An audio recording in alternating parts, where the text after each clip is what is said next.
আসসালামু আলাইকুম রহমতুল্লাহি ওয়াবারাকাতুহু। প্রিয় দিনী ভাই এবং বোনেরা, কেমন আছেন সবাই? জি আলহামদুলিল্লাহ, আশা করি সকলে ভালো আছেন। আর মুমিন বান্দারা সর্ব অবস্থায় ভালো থাকে। খালি রাস্তা পেয়ে বাস চলছে দুরন্ত গতিতে। এই গতির আরেকটা নাম আছে উড়াধুরা গতি।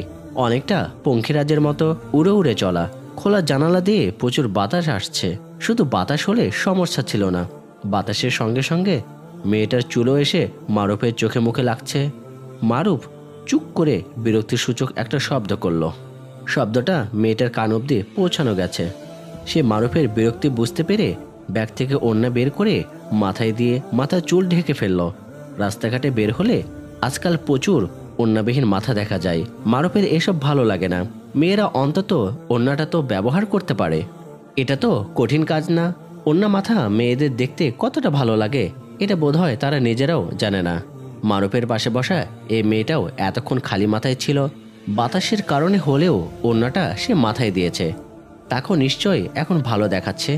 মারুফ এই পর্যন্ত মেয়েটার দিকে ভালো করে একবারও তাকায়নি। তাকালে বিষয়টা বোঝা যেত। মেয়েটা দেখতে কেমন সেটা নিয়ে মাথা ঘামানোর প্রয়োজন বোধ করছে না মারুফ। চুল বৃষ্টির ঝাপসা থেকে আপাতত বাঁচা গেছে, এতেই ওর স্বস্তি। মারুফ বলল, ধন্যবাদ। এবার নিঃশব্দে না, মারুফ নিজেই অবাক হলো। ধন্যবাদটা সে শব্দতে দিতে পেরেছে। মেয়েটাও কিছুটা অবাক হবে হয়তো। মারুফ অনুভব করলো পরপর দুবার মেয়েটা ওর দিকে তাকাচ্ছে। মারুফের সেদিকে মনোযোগ নেই। সে ভাবছে অন্য কথা। মায়ের শরীরটা বেশি ভালো নেই।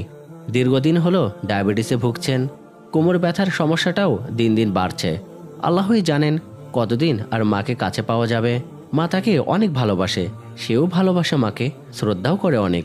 পৃথিবীতে মায়ের মতন আর আপন কেই বা আছে? মারুফের বয়স তখন 10। হঠাৎ করে বাবা চলে গেলেন না ফেরার দেশে।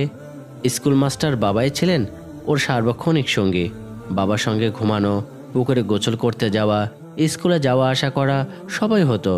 খাওয়ার সময় গভীর মমতায় ভাত মেখে খাইয়ে দিতেন বাবা। এমনকি গোসল শেষে শরীরে খাঁটি সরিষার তেল মেখে দেওয়ার কাজটাও বাবাই করতেন। কি অপূর্ব ছিল সেই ভালোবাসা। বাবা চলে যাওয়ার পর মারুফ সম্পূর্ণ একা হয়ে গেল। বড় দু বোনের বিয়ে হয়ে গিয়েছিল আগেই। একজনের নাম নাজিয়া, অন্যজন মার্জিয়া। বোনদের সঙ্গে ওর তেমন জমতো না। এর জন্য ওই লাজুকতাই দায়ী। মা বলতেন, নাজিয়া মারিয়ার তোর আপন বোন, ওদেরও কেন লজ্জা পাস বলতো? মেয়ে মানুষও তো তোর মতো এতটা লাজুক না। তোকে নিয়ে আমি আছি ভীষণ চিন্তায়। তোর ভবিষ্যতে যে কি হবে আল্লাহই জানেন।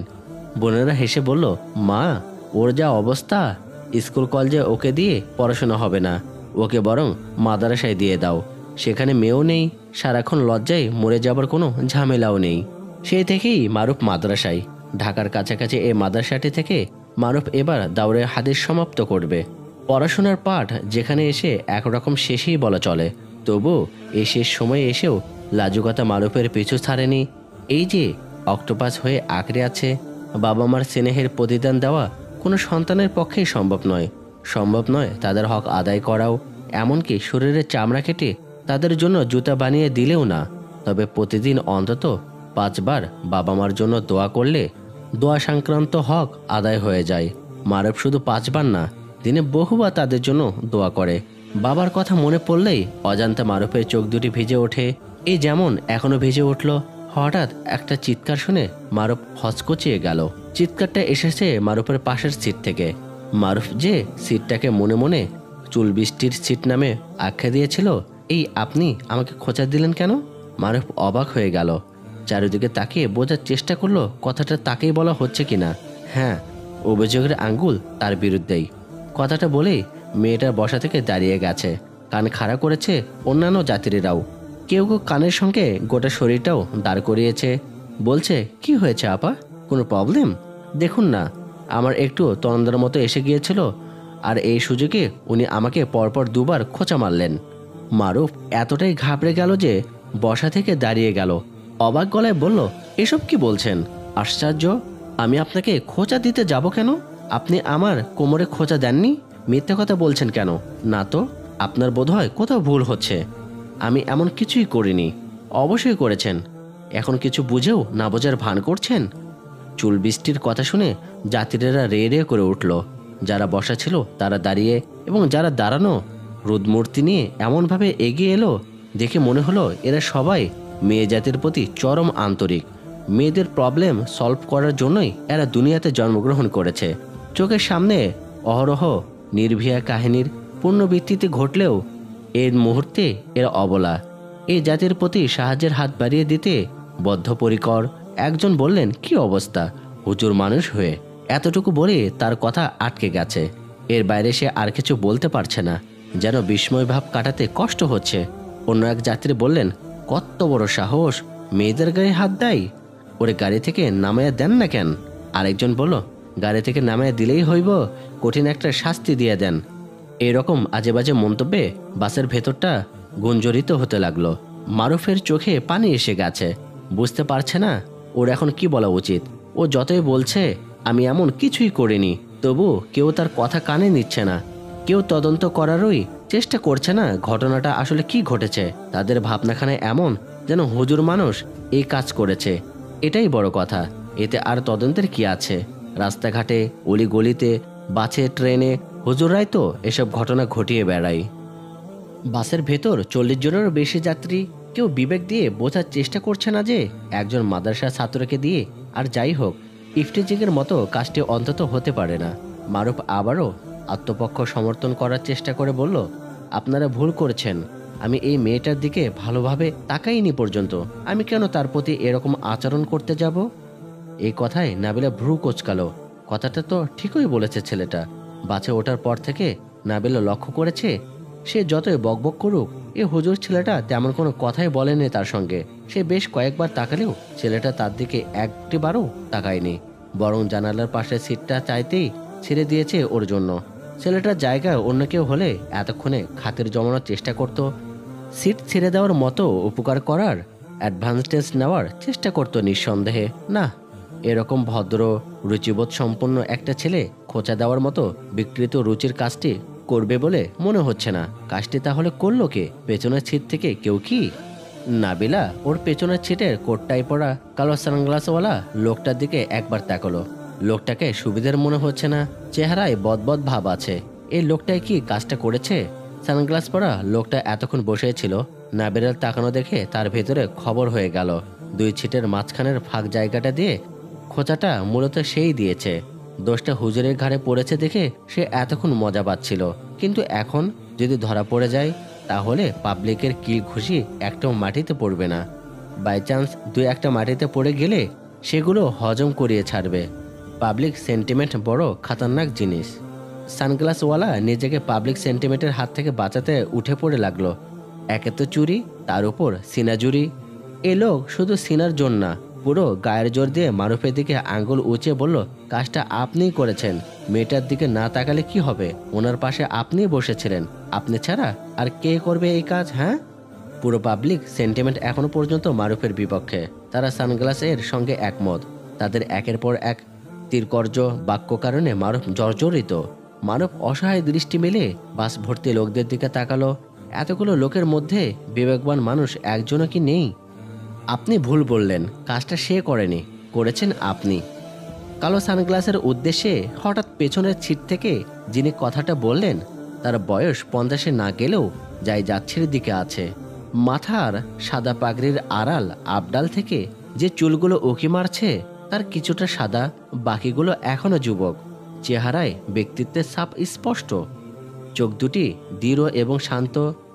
এই বয়সেও ডিফেন্সের লোকদের মতো শক্তপোক্ত চোয়াল, চুল এবং অসম্ভব সুন্দর দাড়ির মাঝখানে যে মুখটা, সেটা ফেরেশতা নাকি মানুষের তা অনুভব করা কঠিন। ভদ্রলোকের গুরু গম্ভীর কণ্ঠ শুনে জাতিরের সব একসঙ্গে সেদিকে নজর দিল। তাকালো মারুফও। ওর দৃষ্টিতে আশার আলো। বিবেকবান একজন তাহলে আছেন। আমি স্পষ্ট দেখেছি ঘটনাটা এই লোকটা ঘটিয়েছে। আপনারা কেন শুধু শুধু ছেলেটাকে দোষ দিচ্ছেন? তখন থেকে দেখছি সবে ছেলেটাকে বলেই যাচ্ছেন, ওর কোনো কথাই শুনছেন না। আশ্চর্য। কালো সানগ্লাস এবার প্রমাদ গুনল। তার কালঘাম ছুটে গেছে। জুতা চুরি করে ধরা পড়ার পর মুসল্লিদের হাতে রামধোলাই খাওয়ার আগে চোরের মনে যে অবস্থা হয়, এখন তার অবস্থাও তাই। সে এখন যে জোনে আছে এর নাম ডেঞ্জার জোন। পাবলিক রক্তচক্ষু নিয়ে তার দিকে তাকাচ্ছে। পাবলিক সেন্টিমেন্ট হচ্ছে আসমানের মেঘের মতো, পূর্ব থেকে পশ্চিম নেমে যেতে সময় লাগে না। এক্ষেত্রেও সেটাই ঘটল।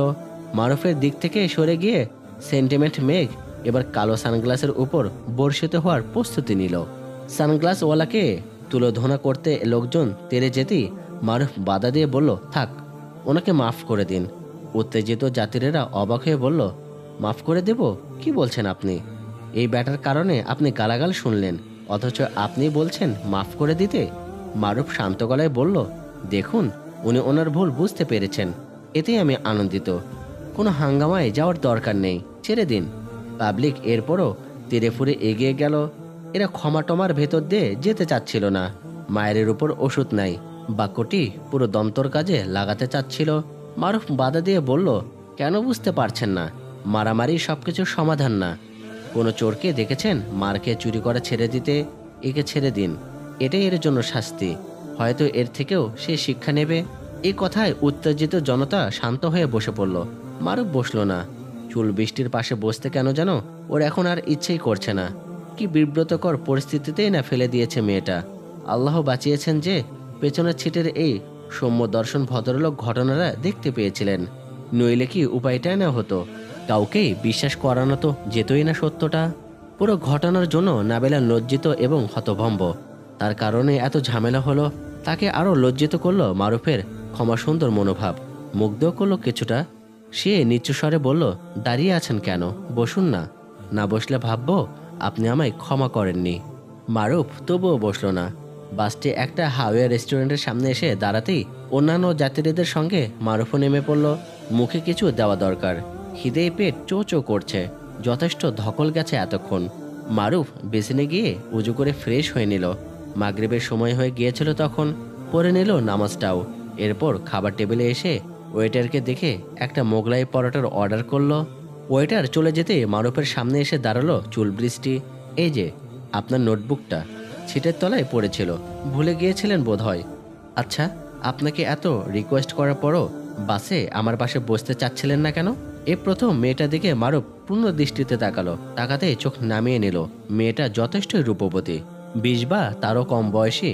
একটা মেয়ে একা একা এত দূরের সফরে বের হবার সাহস করলো কি করে কে জানে। মারুফ নাবিলার হাত থেকে নোটবুকটা হাতে নিয়ে তাতে 12 কয়েক চুমু খেয়ে চোখে মুখে লাগালো এবং কৃতজ্ঞ গলায় বলল, জাজাকাল্লাহ। নাবিলা বুঝতে পারছে না জাজাকাল্লাহ মানে কি। আর ছেলেটা নোটবুকটাতেই বা এতবার চুমো খেলেন কেন? কি আছে এতে যে এটাকে এত সম্মানের সঙ্গে চুমো খেতে হবে? প্রশ্নটা করেই ফেলল সে। আচ্ছা, জাজাকাল্লাহ মানে কি? মারুফ পড়ল মহাবিপদে। এ মেয়ে তো পিছু ছাড়ছে না, কথা বলবে না, তাকাবে না। ভাবলেও এর হাত থেকে নিষ্কৃত পাওয়া তো দেখছে মহা মুশকিল। এর মনে কি আছে কে জানে। নতুন কোনো বিপদে যে আবার ফেলবে না তারই বা কি গ্যারান্টি আছে? নাবিলা রেস্টুরেন্টে ফ্রিজ থেকে এক বোতল ঠান্ডা পানি নিয়ে এসে মারুফের সামনের চেয়ারটার বসে পড়ল। বোতলের শিপি খুলতে খুলতে বলল, বললেন না জাজাকাল্লাহ মানে কি? মারুফ অপেক্ষা করছিল মোগলাই পরোটার জন্য। খাবার আসতে দেরি দেখে নোটবুকে চোখ বুলাচ্ছিল। চোখ না উঠিয়ে জবাব দিল, আল্লাহ আপনাকে উত্তম প্রতিদান দিন। মনে মনে বলল, এবার আসুন প্লিজ, আমাকে নিষ্কৃত দিন। নাবিলা নিষ্কৃত দিল না, বসেই রইল। মারুফ পড়ল বিব্রতকর পরিস্থিতিতে। রেস্টুরেন্টটা লোকে লোকারণ। মারুফের বাস ছাড়াও অন্য আরও কয়েকটা বাস এই রেস্টুরেন্টের সামনে এসে থেমেছে। একটা রূপবতী মেয়ে হুজুর ছেলের সামনে বসে আছে দেখলে এরা সন্দেহে চোখে তাকাবে। মনে মনে হাজারটা প্রশ্ন তৈরি করবে। কেউ কেউ হয়তো ওদের দুজনকে রিলেটিভ ভাববে। যারা রিলেটিভ ভাববে প্রশ্ন তাদের মনেও তৈরি হবে। তবে কিছুটা বাঁচোয়া যে মেয়েটার মাথায় ওড়নাটা এখনো আছে, নামায়নি। মারুফ তবুও বিব্রত। একে তো বলাও যায় না প্লিজ আপনি অন্য টেবিলে বসুন, কারণ পাবলিক প্লেসে যে কারো যেখানে ইচ্ছে সেখানে বসার অধিকার আছে। এ অধিকার ক্ষুণ্ণ করা যায় না। নাবিলা এক নিঃশ্বাসে বোতলের বেশ খানিকটা পানি গলায় চালান করে দম নিল। এরপর বলল, আপনার নাম মারুফ সালাউদ্দিন, তাই না? মারুফ এতটাই চমকে গেল যে হাত থেকে নোটবুকটা পড়ে যেতে যেতে সামলে নিল। আশ্চর্য, এ মেয়ে নাম জানলো কি করে? এমন তো না যে নোটবুকের নাম লেখা আছে। তাহলে কিভাবে জানলো নামটা? আগে থেকে ওকে চিনে নাকি সে? নাবিলা ফিকে হাসি হেসে বলল, ভয় পেয়ে গেলেন তো? ভাবছেন নামটা কি করে জানলাম? ভয়ের কিছু নেই। নোটবুকের ভেতরের এই চিরকুটটায় নামটা দেখে অনুমান করেছিলাম। আচ্ছা, আপনাকে এরকম হুমকি কে দিল? মারুফ নাবিলের সামনে থেকে কাগজের ছোট্ট টুকরোটা হাতে নিল, যাতে লেখা মারুফ সালাউদ্দিন। নামটা সুন্দর, কিন্তু কাজটা ঠিক করছিস না, বিপদ আছে সামনে। এ ধরনের চিরকুট গত কয়েক মাস যাবৎ পাচ্ছে মারুফ। কখনো কিতাবের ভেতর, কখনো খাতায়, কখনো বা আবার বিছানার নিচে। মারুফ আমলে নেয়নি, কোনো ক্লাসমেট হয়তো মজা করছে। সর্বশেষ এই চিরকুটটাতে পেয়েছিল পাঞ্জাবের পকেটে। মারুফের ভুলো মন কখনো এটা নোটবুকের মধ্যে রেখেছিল মনে পড়ছে না।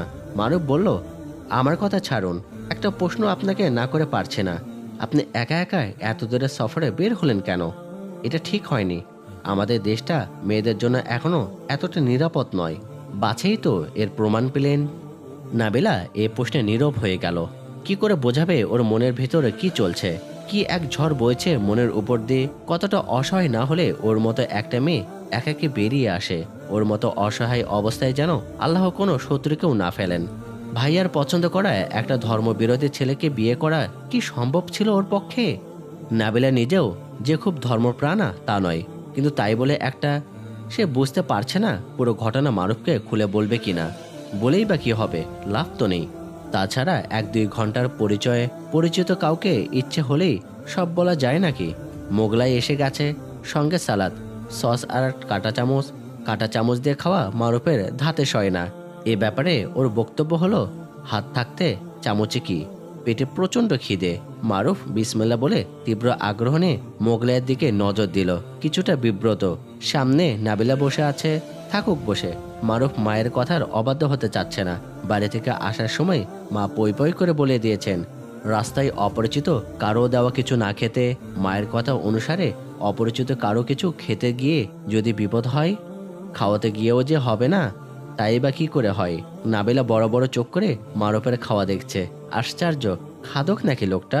ভদ্রতা করে অন্তত একটুও তো বলতে পারতো, আমি কিন্তু শুরু করে দিয়েছি, আপনার কিছু লাগলে ওয়েটারকে ডেকে অর্ডার করুন। মারুফের পূর্ণ মনোযোগ খাবারের দিকেই। এই মুহূর্তে সেদিক থেকে দৃষ্টি সরানোর ইচ্ছে তার নেই।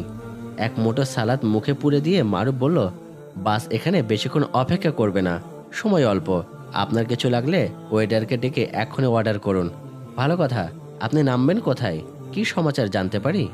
নাবিলার তীব্র রাগ হলো, মনে মনে বলল, বলবো না আপনাকে। বলার ইচ্ছা থাকলেও ইচ্ছের গায়ে দিলাম মাটি। আমার কথা শোনার দিকে এখন আপনার মনোযোগই বা কোথায়? অনুগ্রহ করে আপনি বসে বসে মোগলাই পরাটা গিলুন, আমি চললাম। নাবিলা উঠে চলে গেলে মারুফ খাওয়া শেষ করলো। খাবারের বিল দিয়ে বাসের কাছে এসেই তো তার চক্ষু চড়ক গাছ। রেস্টুরেন্টের সামনের মহাসড়কে বিশাল জ্যাম লেগে আছে। মারুফ সহ অন্যান্য যাত্রীরাও কিছুটা হতবাক। এই জায়গাটাতে কখনো যানজট লাগে না তেমন।